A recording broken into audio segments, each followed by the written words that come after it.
of Saber Sims DFS office hours. Today is Tuesday, November 11th. Make a wish. Aside from that, looking ahead today, we have a 5-game NBA main slate. We also have a 2-game college football main slate and a 9-game NHL main slate. So for those of you who are new here, welcome. My name is Andrew. I'm one of the coaches over here at Saber Sim. This is a show where we go over how to use the SaberSim app, answer any and all DFS related questions, get your questions in one of 3 ways here. First off, send us an email, support@sabersim.com. Second, post it live in the YouTube chat. Third way, post it in the office hours channel in our Discord server. If you're not in our Discord and want to get access to that channel, there's a link in the description of this video. You'll also get access to our similar channels, individual sport channels, and you get access to the rest of the SaberSim team. Can't say enough good things about the Discord. But with that said, we do this show Monday through Friday, 4 p.m. Eastern, and then we do this show on Saturdays at 12:30 p.m. Eastern, so you can tune in any one of those days to get your questions answered. All right, we are back after a little bit of a break here. I was on vacation, so appreciate you guys holding out, and I appreciate the team for answering your questions while I was gone. But we are back in the swing of things today. Got some questions queued up. We will start there and then kind of see where we go from there. So first question today. This one came in from support. Question for office hours. Often see lineups with very similar ownership and ceiling projections, but vastly different post-contest sim ROIs. The determining factor for having the higher post-sim ROI seems to be higher ROI standard deviation. Help me understand what is making one lineup with same ceiling projection have much higher ROI standard deviation, and how to help build for maximizing that factor. Okay, good question. This one's a little challenging. You know, I would honestly probably need like a really specific example where like you're analyzing kind of like 2 lineups, kind of like side by side.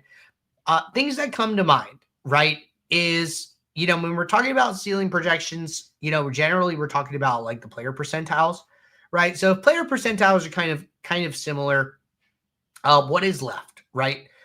And some things that come to mind are, you know, if you're trying to maximize, how do I say this?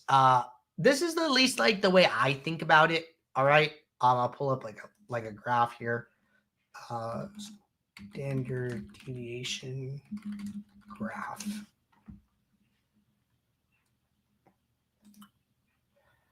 We'll use this one. This one looks fine. Hold on.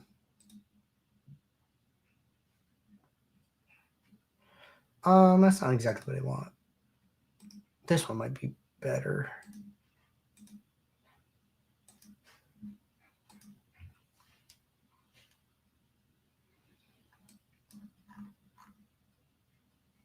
No, that's not great either. All right, hold on. I'm trying to find one that we can use. This might be okay. All right, so we use this. All right, so talking about standard deviation, right? So I think like the most important thing, I think this is something I've seen users kind of get wrong a little bit. So I want to talk about it.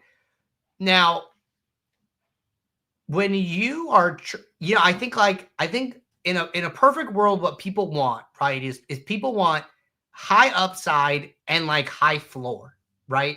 People want lineups that can win the contest, but also like cash at like a really high percentage, right? Like above average. I don't really think you can have both of those things.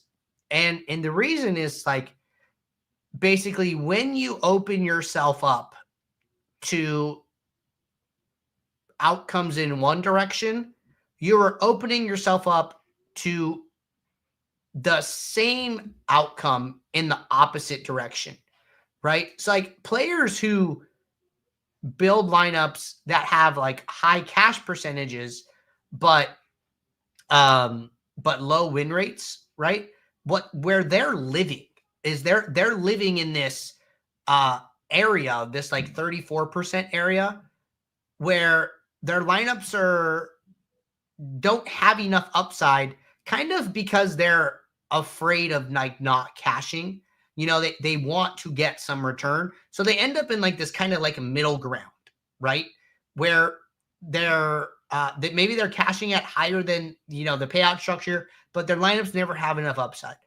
And then there's like the opposite, which is like the extreme person who is basically playing like the Ricky Bobby style, if you're not first, you're last kind of strategy, where they are like solely optimizing for win rate and these like, 0.1% outcomes, these like 3 standard deviations, right? But by doing so, they're opening themselves up to very high negative ROI days as well, where they are like, okay, I want to maximize win rate. But when you do that, you're also kind of maximizing your like downside potential, can lead to like negative 90% plus ROI days, right?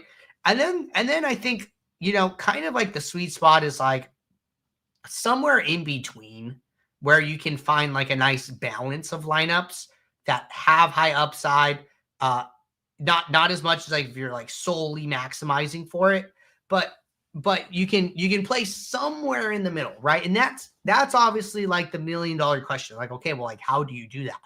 And the truth is like I couldn't tell you like, oh, just do like X, Y, and Z. This is what players study and back test and trying to solve, and then this changes over time, right? Like as soon as maybe something gets discovered and more people catch on to that, and then people start replicating it, and edges are always kind of changing and developing, especially like in the gambling space. But those are kind of like the spectrums, and you got to just remember like when you optimize for upside, that also can lead to like massive downside. And like I think this is like pretty evident. Actually, I think it's actually a really good example. One of Giant Squid's $1 million wins, you can see this like really well.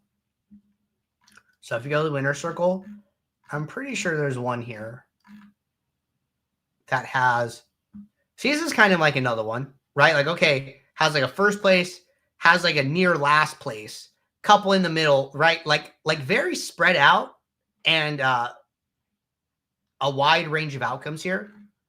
I think there's one with Squid I want to find.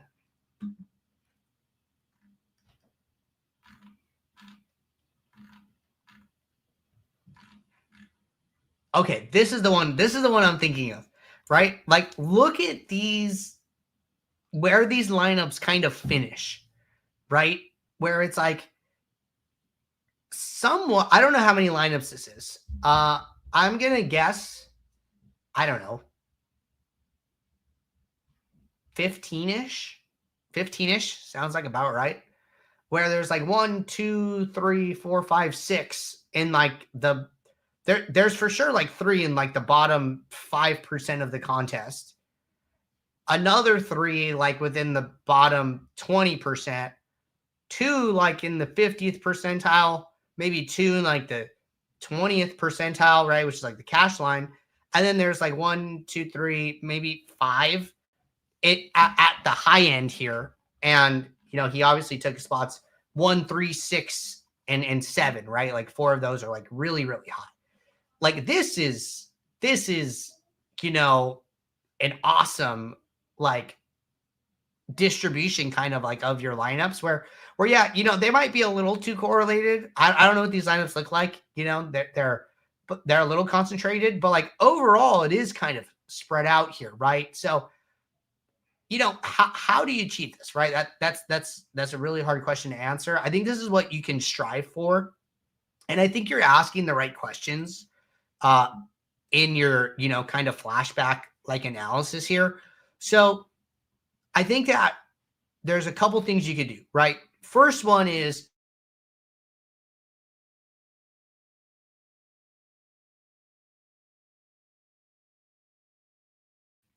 when you increase sim diversity, right? What are you doing? You're taking smaller and smaller groups of sims that move further and further away from average outcomes. What does that do, right? Well, say you take Tyrese Maxey, for instance, right? Projected for 44.55 points. When you build on sim diversity 0, the 44.55 is the number that's being analyzed, right?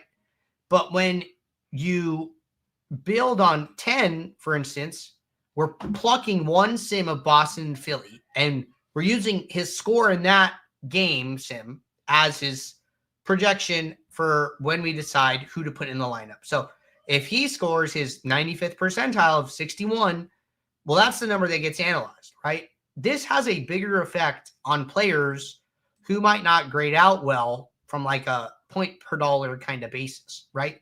Because, okay, maybe you scroll down on this value list. Maybe Jimmy Butler doesn't grade out super well, like value, right? But when we're taking, say even at 9, right? Let's say we take 5 sims of this game at Sim Diversity 9.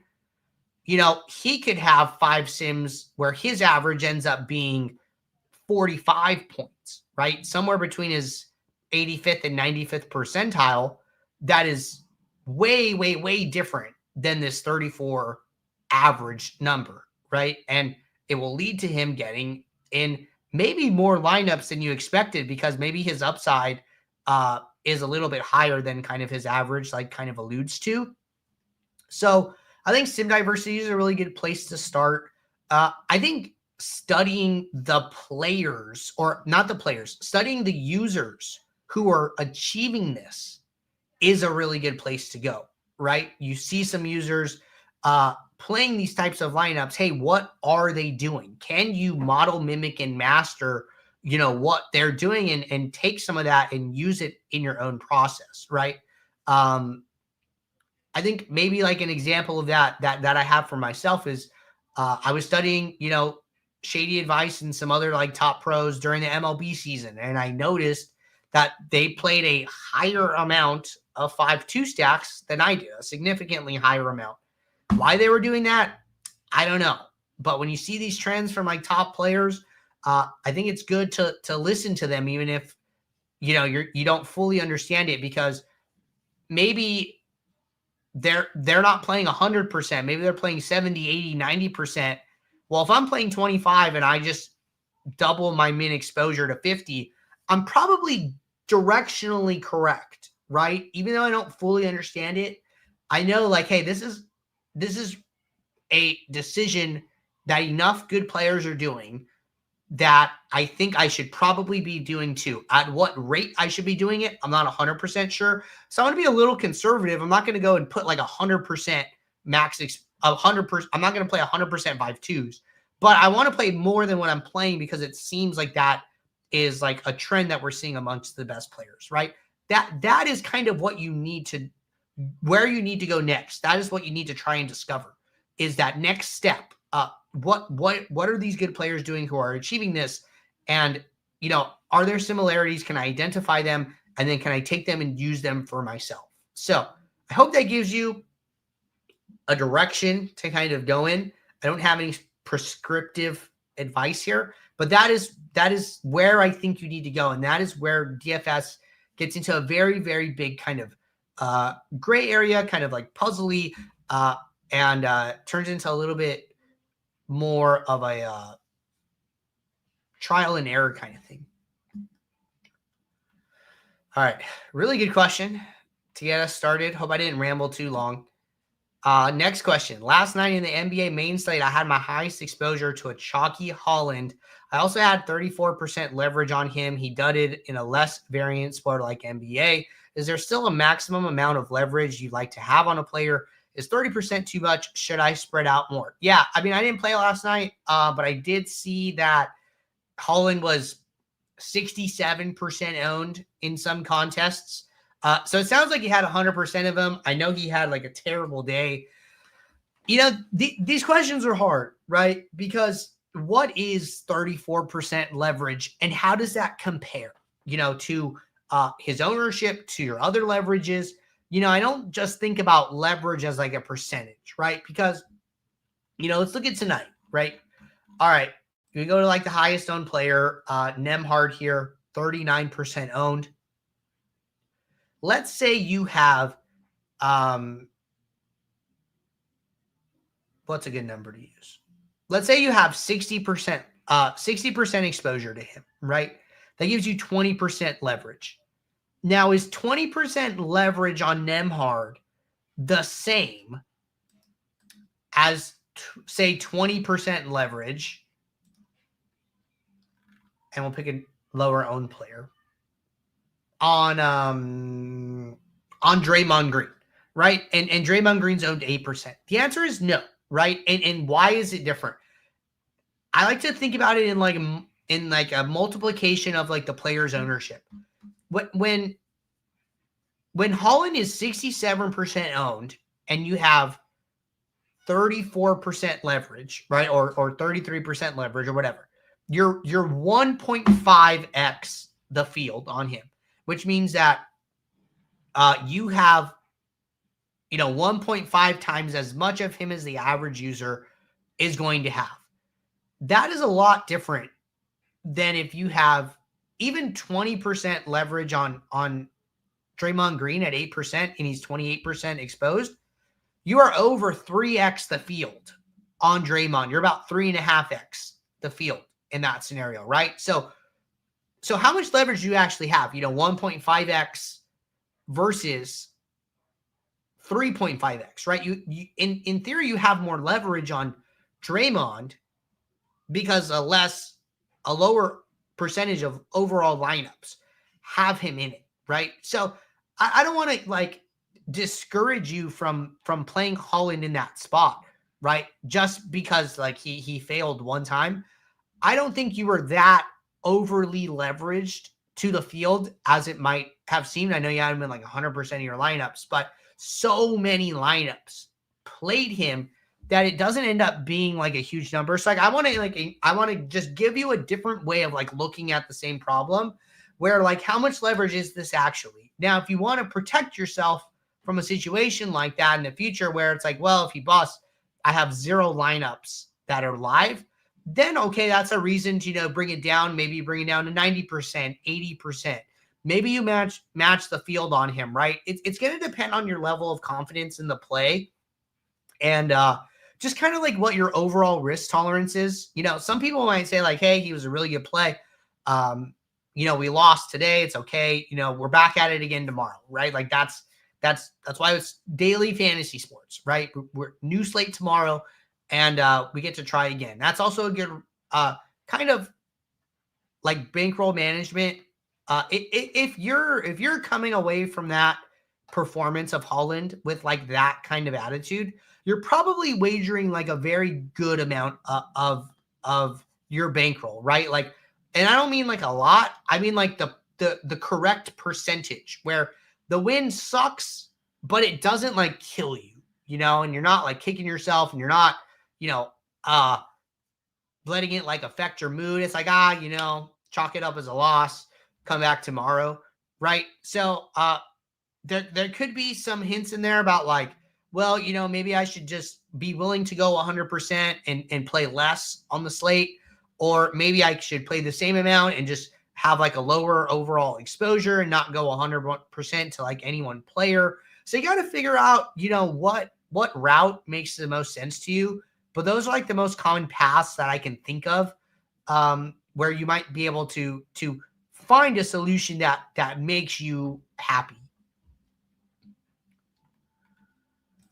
All right. Will you be able to go with late swap from a basic to advanced way to do and set up things? Okay. So I did ask for a little clarification on this, but I didn't get it. It seemed like I don't have, even personally, I don't really have a, basic late swap versus advanced late swap kind of strategy. I have one strategy, for late swap. I don't think you need to think about it in this very binary way where it's basic and then on this side it's advanced, right? I don't really think it works like that. As far as swapping goes, right? In general, these are my thoughts on swapping. The absolute best way to get out players out of your lineup is with the quick swap tool.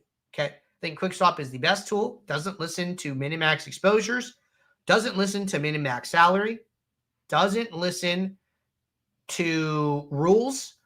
It doesn't listen to filters, right? It is literally using the entire player pool, taking players in or out of the lineups. And then when it can't do a 1-for-1 swap, you can use this checkbox here and it says replace another player from the lineup if necessary to remove an out player. What this means is like maybe you have 2 players left and one of them is cheap and then they end up getting rolled out or something. Well, maybe there's not like a 1-for-1 swap where the builder's like, hey, I can't get this guy out of my lineup. There's no other point guard who is this cheap. Well, what the builder could do then is like, okay, well, we actually have a center as well who hasn't started. Let's take out the center, put in a lower dollar center, free up some salary to allow you to switch the point guard, right? Between quick swap and then the replace another player checkbox, you should be able to get like any player out of your lineups. If you can't, after checking that box, then it's probably not an available swap, unfortunately. But I think quick swap, absolute best tool for getting out players out of your lineups. Okay. Now, what I think late swap is really good for is re-optimizing your lineups. It is, I think late swap is the strongest on the Ultimate subscription because it's taking into account live data for sports like NFL, NBA, and MLB when MLB is in season. It is taking your lineups. It is figuring out, hey, which of your lineups have a chance of winning and we need to optimize for first place equity, which of your lineups are doing poorly and we need to optimize for min cash equity, and how can we just change every lineup based on what's actually happening to make them as strong as possible, right? I think late swap, that's what late swap is really, really good at. With late swap, I think that it is generally a good idea for most people to change the setting from default to your build 1. I say that because I think if you are making changes, if you're making any changes to your player pool, you're checking guys off to remove them, you're setting any min or max exposures, you have any rules, filters, salary adjustments that you want to carry over, right? Changing the setting to your build 1 will carry those over, right? If you're a hands-off player, leave it alone, right? If you're pretty hands-off, you're not making a lot of adjustments, you're trusting the portfolio solver and all that kind of stuff, then I would just leave it at default, right? But if you have anything you care about, just carry those on over, right? After that, it's pretty straightforward, right? It is letting the lineups build, letting the sims run, and saving. It goes like really fast. You can sit there and you can analyze, the exposures. You can compare your delta exposures to your original exposures. But my late swaps go fast just because, it's NBA season, right? You're trying to get the swaps in pretty quick. I'm trusting the exposures. I'm saving and I'm kind of going from there. But those are my big thoughts on late swap. I think, maybe a basic strategy you could call it is just leaving it at default. And then in advance is carrying over your pre-slate adjustments if you want to look at it that way. But that is basically all I have to say on like the late swap topic right now. All right. What is the most efficient or effective ways to fill your portfolio besides simply changing exposures to fill your requirements? I usually don't like my single entry builds to differ. I'm assuming it's best to manually assign in this case. Okay. So if you're particular about your single entries, what I would probably do, and we'll just run a build. So I'm going to run a build, talk about this. While this runs, from Mark, for exposures, is it best to adjust before or after the build? If you know what you want and you're not going to be moved off of your position, it is better to set them first and then run a set of lineups. That way you just get more lineups like what you want, right? What if, maybe you like Draymond Green in our example from earlier. He's like 8% owned. Well, maybe you want to be like 2x the field on him, right? So you want at least 16%. Well, maybe SaberSim's a little low on him, and maybe your pool exposure is like 6%, right? You just have less optionality when it comes to him. if you wait till after the build. But if you know you want 2x Draymond Green, then it is better to set that 16% first and then run your build. That way you get 16% pool exposure on top of your 16% in your set of lineups that you're viewing.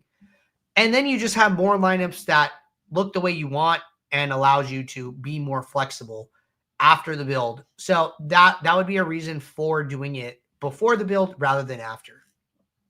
All right. Getting back to this other question about single entries, right? So let's say, I build some lineups and I need a single entry, right? And I'm just going to use Saber Score for this. We use Unique Swan, be fine. And maybe you like to look at the lineups, right? And I'm going to use the expanded view. So you could, just take like the top lineup, right? But maybe you don't like it. Maybe you want to see some options, right? What I would really do for like single entries is go to this lineups column, change this number, right? You can just click in here and you can change it. Maybe I want to see the top 20 lineups. And then after seeing the top 20, maybe I want to scroll through here and I want to compare some, right? Maybe I want to compare them side by side. I can drag this out and I can look at 2 at a time. I can drag it out further. I can look at 3 at a time, and I'm sitting here, I'm looking at the lineups and I'm trying to find one that I like. And maybe I end up liking number 11. Okay, I lock it, right? I click this lock icon. I'm going to change the lineups back to 1. And then I'm going to shrink this. And then now I'm left with the locked lineup, right? When you lock a lineup, it's going to prioritize that one over all the other lineups, regardless of the rank. So when it comes to like single entries and stuff, some people like to be a little bit more hands-on. I think changing lineups, looking at lineups can give you some ideas. Another idea, right, is maybe you have like a particular player in mind, right? Maybe there's a player or group of players even that you want to kind of build around. Okay, well, guess what? Do this instead. Maybe I really want to play Steph Curry. I think Steph Curry's going to play really good against OKC, and I kind of want to build around him. Okay, guess what? Use the plus icon on Curry, right? Notice I have no lineups here. So like what I probably should have done before is I shouldn't just increase this. I'm just going to increase it to 100. Show me the top 100 lineups. Now, show me the lineups with Steph Curry in them, right? Okay, there's 22 lineups. So I've gone from 100 down to 22. And then, okay, I want to play Steph Curry. Maybe there's another player I want to play, right? Maybe I want to play someone mildly priced. Mikal Bridges, right? For instance. I want to take like a shooter from another team. Now, I'm down to 2 lineups. Like, okay, hey, from the top 100 lineups by the ranking I'm using, there are 2 lineups with this construction. And then I can compare those and then I can pick one, right? And then same thing, lock it, change it back to 1. And so like say I want lineup number 2. Okay, great. Unfilter these, right? You can click the filter. Okay, this is actually a good little thing. I could either unfilter them from the plus icons here, right? Or I can click up here. Now, if I've never created a filter, just make one. I would just say my projection greater than 0, super easy. You click back into this menu. Now you can see your filters for Curry and Bridges. And then now I can just turn them off from here. But this requires you to have any filter created in order to use that option. So just so you guys know. But yeah, then I go from 100 down to 1 again. So there's a lot of different ways to like use SaberSim to build your single entry lineups. And these are just a couple that came to my head that I wanted to kind of show off. So hopefully those help. All right. Next question. New to SaberSim, welcome. In NBA, how do you make it so it doesn't use, for example, Markkanen if the lineup also has Flippowski? Yeah, so what you would probably want to do is use a rule, and I would go to my rules. I would go to add new rule. I would go to group manual, and I would say use no more than 1. And then I would use this edit players, and then I would put both of them in this. So I'm going to filter for Utah.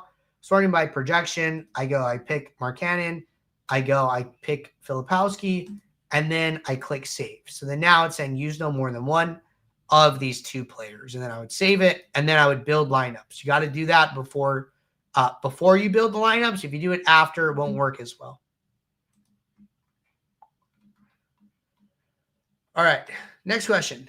Hi, Andrew. If I am creating two rules, stack at least two players with at least one opposing, and then another rule that is stack at least one player with at least one from opposing, is this forcing a total of 4 teams in one lineup, or do the lineups merge together and not accomplish the 2+1 and 1+1 I am looking for? Okay, good question. So each rule will have to be satisfied, okay, individually. So you cannot have one group of players satisfy both rules. So what would happen here, right, is if I made a rule that said if at least 2, then from a team, then use at least 1 on the opposing team. Let me remove this in my face. Okay, so let's say I make one rule, right? Actually, I think this is supposed to be a stack rule. Okay, stack. Say I do something like stack at least 2 with at least 1 on the opposing team, right? So call stack 1. And then I do another one, and I'm going to call stack 2. That says use at least 1 with 1 on the opposing team. Oops, didn't mean to cancel that. Stack 2, stack 1 with 1, save. So now a certain set of players from a team need to satisfy rule 2, and then a different set of players from another team need to satisfy rule 1.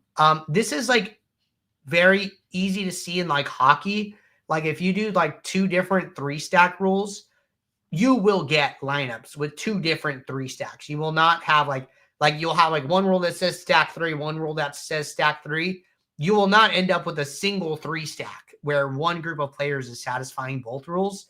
That's the easiest way I've seen to like do this, or to like verify this works. But from my testing, each rule needs to be satisfied individually in this example.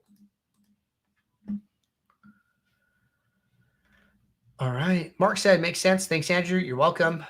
Chad said, do you always trust that projections ownership refresh automatically when switching between slates and /or builds, or do you feel the need to hit the refresh projection button afterwards? I usually don't. I'll usually look for the indicator of, hold on, I gotta put my face back.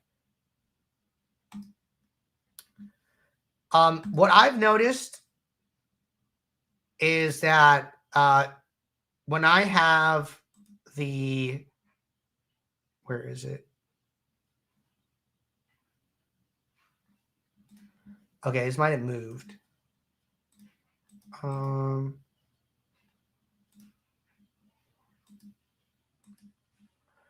I don't know where this button went. There was a button that said like auto update sources.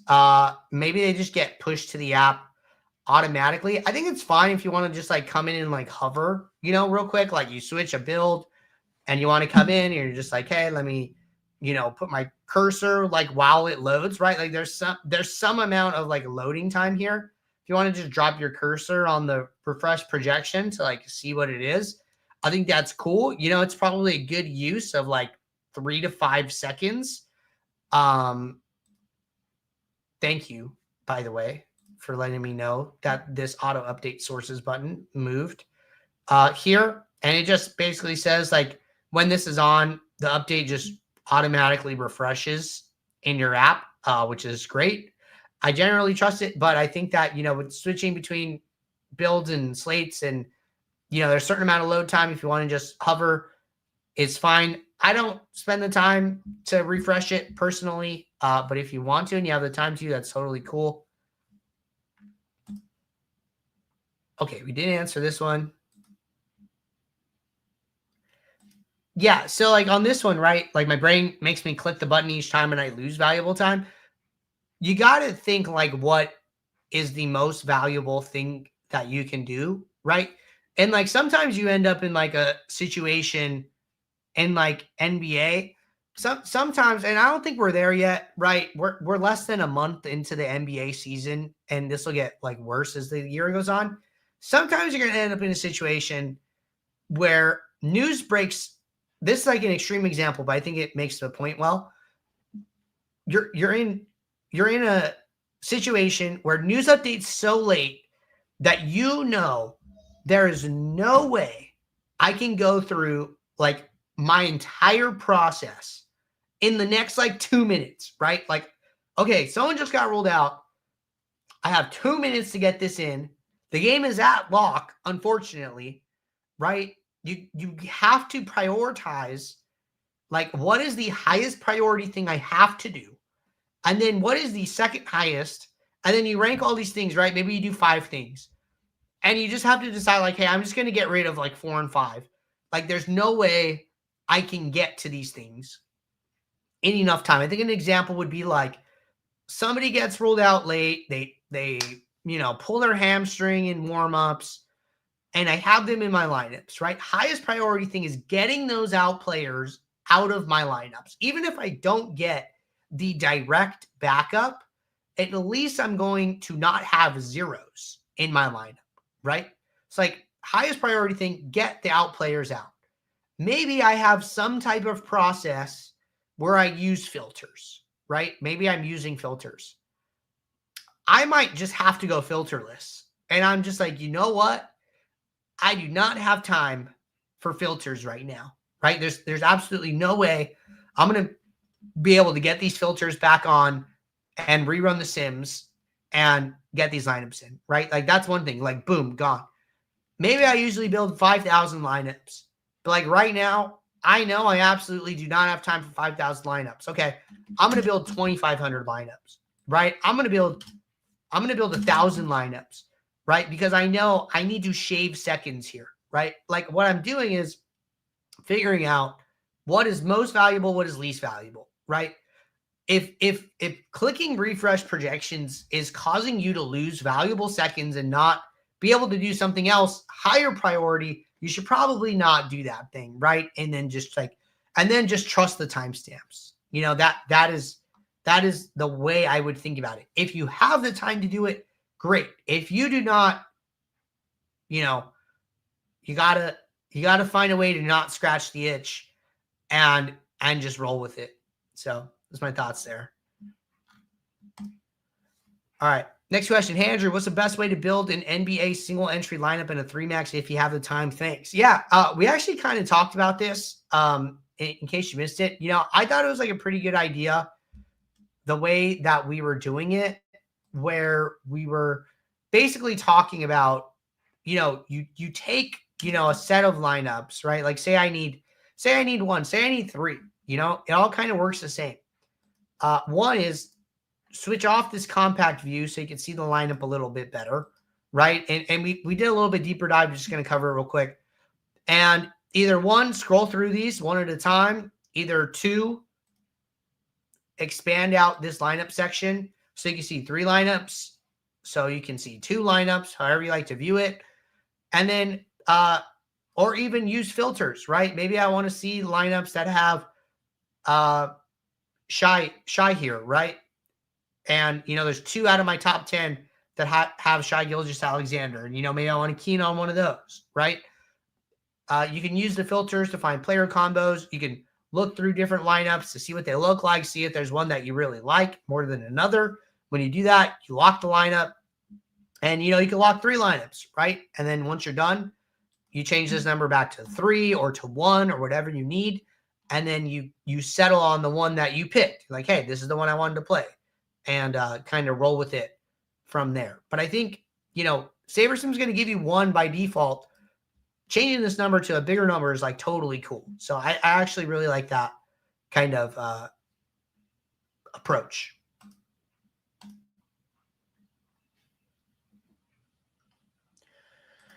All right. Looking through here in both office hours and YouTube, looks like we're all caught up. Appreciate you guys tuning in. I know it's been a little while, so I appreciate you guys hanging out with me and not forgetting about me in the meantime. I will be back tomorrow, 4 p.m. Eastern for our next show. So until then, everybody, take care. Good luck. Thanks. Bye.